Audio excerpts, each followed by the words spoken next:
بسم اللہ الرحمن الرحیم۔ شروع اللہ کے نام سے جو بڑا مہربان نہایت رحم والا ہے۔ اکثر کہا جاتا ہے کہ عورتوں میں حیض کی ابتدا بنی اسرائیل سے ہوئی، جبکہ کچھ کہتے ہیں کہ سب سے پہلے حیض حضرت حوا علیہ السلام کو آیا، جو ان کے لیے اللہ کی طرف سے سزا تھی۔ آج کل اس موضوع پر بہت سی ویڈیوز چل رہی ہیں جن میں گمراہ کن باتوں کے ذریعے مسلمانوں کے ایمان خراب کرنے کی کوشش کی جا رہی ہے، اور بنا سوچے سمجھے ہم اس بات کو مان رہے ہیں کہ حیض ہم سب کی ماں حضرت حوا سلام اللہ کے لیے ایک سزا تھی، جبکہ ایسا ہرگز نہ ہے۔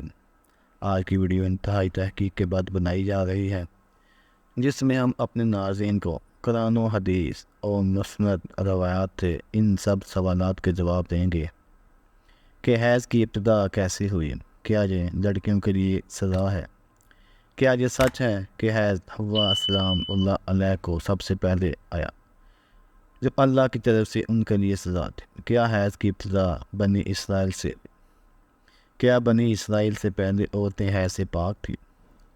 ابن خلدون، عبدالرزاق اور مسند اسحاق میں حضرت عبداللہ بن مسعود رضی اللہ عنہ اور حضرت اسما سے اس طرح روایت نقل کی گئی ہے کہ بنی اسرائیل کی عورتوں کو یہ اجازت تھی کہ مردوں کے ساتھ مسجد میں جا کر نماز پڑھتی تھی۔ مردوں اور عورتوں کے درمیان ایک پردہ لٹکایا جاتا تھا۔ پھر ایک دن ایک لڑکی مسجد میں نماز ادا کرنے کے لیے آئی۔ وہ اپنی ایڑیاں اٹھا کر مردوں میں اپنے عاشق دوست کو جھانکنے لگے۔ اس کے بعد اس نے روز کا یہ معمول بنا لیا تھا کہ وہ ہر نماز کے بعد اپنے یار کو دیکھنے کے لیے ایڑیاں اٹھا کر دیکھا کرتی تھی، جس کی دیکھا دیکھی کچھ دوسری عورتوں نے مسجد میں غیر مردوں کو دیکھنا شروع کر دیا۔ چنانچہ ان کو مسجد میں جانے سے روکنے کے لیے اللہ پاک نے ان پر حیض مسلط کر دیا۔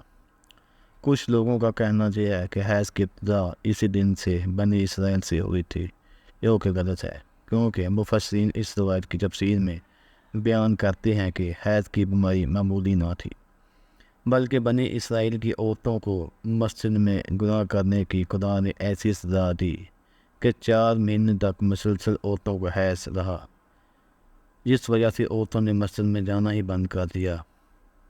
پھر عورتوں نے اللہ تعالیٰ سے معافی مانگی تو اللہ تعالیٰ نے عورتوں کی توبہ کو قبول فرما لی۔ یہ عذاب عورتوں پر سے ختم ہو گیا۔ پیارے دوست، مسند اور صحیح احادیث میں بیان کیا گیا ہے کہ عورتوں میں حیض کی ابتدا روز ازل سے۔ حیض کے حوالے سے 2 احادیث بیان کرتے ہیں۔ ان احادیث سے ثابت ہوتا ہے کہ حیض کی روز ازل سے ہے، نہ کہ بنی اسرائیل سے اس کی ابتدا ہو۔ حضرت عائشہ رضی اللہ تعالیٰ عنہ حجۃ الوداع میں اللہ کے رسول صلی اللہ علیہ وآلہ وسلم کے ساتھ حج کے ارادے سے نکلی۔ راستے میں حیض آ گئی تو وہ اس اندیشے سے رونے لگی کہ اب وہ مناسک حج ادا کرنے سے محروم ہو جائیں گے۔ آپ صلی اللہ علیہ وسلم کو معلوم ہوا تو آپ صلی اللہ علیہ وسلم نے انہیں سمجھایا تو فرمایا، یہ ایسی چیز ہے جسے اللہ تعالیٰ نے اولاد آدم میں عورتوں کے لیے لازم کر دیا۔ اس حالت میں تم بھی وہی سب کرو جو حاجی کرتا ہے، صرف پاک ہونے تک بیت اللہ کا طواف نہ کرو۔ بالکل اسی طرح ایک حدیث حضرت ام سلمہ رضی اللہ عنہ سے بھی مروی ہے۔ حضرت ام سلمہ رضی اللہ عنہ بیان کرتی ہیں کہ ایک موقع پر میں رسول اللہ صلی اللہ علیہ وآلہ وسلم کے پاس تھی کہ مجھے حیض آنے لگا۔ میں وہاں سے اٹھ گئی۔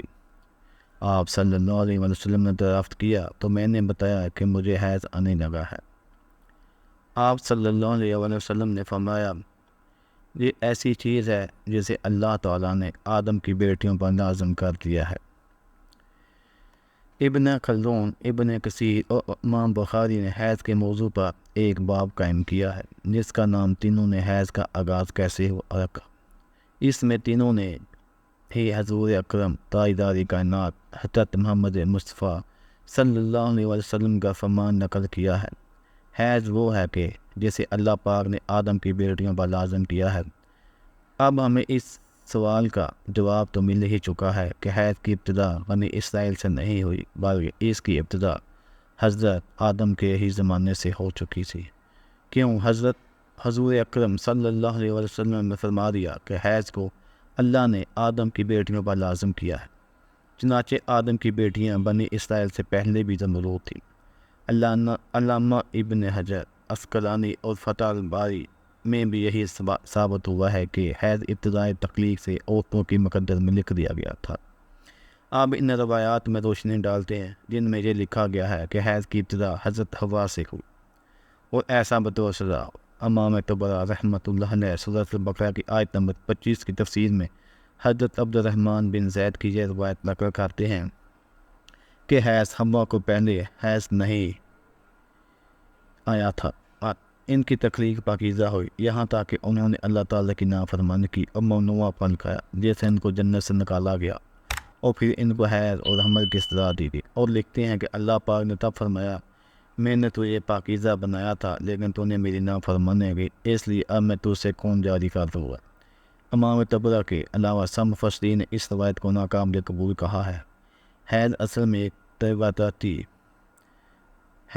میں ایک طبیعتی مظہر ہے جس سے ہر مہینے کی اور بلوغت سے سنیاس تک دوچار ہوتی ہے اور اس کی صحت کی علامت سمجھا جاتا ہے۔ اس حیض کے خون سے ہی بچے کی پرورش کی جاتی ہے۔ یہ اللہ تعالیٰ کا نظام ہے، غیر حاملہ عورت کو اگر حیض نہ آئے تو اس کو بیماری کی علامت سمجھا جاتا ہے۔ یہ عورت کے لیے کوئی سزا نہیں ہے اور نہ ہی یہ بات کسی روایت سے ثابت ہے کہ حیض عورت کی سزا ہے، بلکہ یہ ایک ذمہ داری ہے جو اللہ پاک نے انسانیت کی تخلیق کے لیے عورتوں پر ڈالی۔ اس لیے جو عورتیں اس ذمہ داری کو بخوبی نبھاتی ہیں وہ اجر و ثواب مستحق ہے۔ جیسا کہ حضرت عائشہ رضی اللہ تعالی عنہ نے ایک دفعہ حضور پاک صلی اللہ علیہ وسلم سے سوال کیا کہ اے اللہ کے نبی، مجھے تو لگتا ہے کہ عورتیں پیدا ہی مصیبت جھیلنے کے لیے ہیں۔ حضرت عائشہ رضی اللہ تعالیٰ عنہ کا اشارہ حیض کی تکلیف کی طرف تھا۔ نبی اکرم صلی اللہ علیہ وسلم نے فرمایا مسکراتے ہوئے، نہیں بلکہ یہ ایسی چیز ہے کہ جس کے ذریعے بنی آدم کی عورتیں آزمائی گئی۔ اس حدیث کی تشریف میں علامہ ابن حجر رحمۃ اللہ فتح الباری میں لکھتے ہیں کہ عورتوں کی تخلیق ہی اللہ پاک نے ایسے کی کہ حیض آئے، ان پر پہلے دن سے ہی لازم کر دیا گیا۔ جو عورت اس پر صبر کرے گی تو وہ اجر کی حقدار ہوگی، اور جو اس کو مصیبت اور برائی سمجھے گی وہ اللہ تعالیٰ کی تکلیف میں عیب ڈھونڈے گی، وہ اللہ تعالیٰ کے یہاں گناہ کی مستحق ہوگی۔ حیض اللہ تعالیٰ کی طرف سے عورتوں پر آزمائی ہے جس پر عورتوں اللہ تعالیٰ اجر و ثواب عطا کرے گا۔ اگر آپ کو میری ویڈیو پسند آئے تو اس کو سبسکرائب لازمی کریں۔ اللہ آپ کا اور میرا حامی و ناصر۔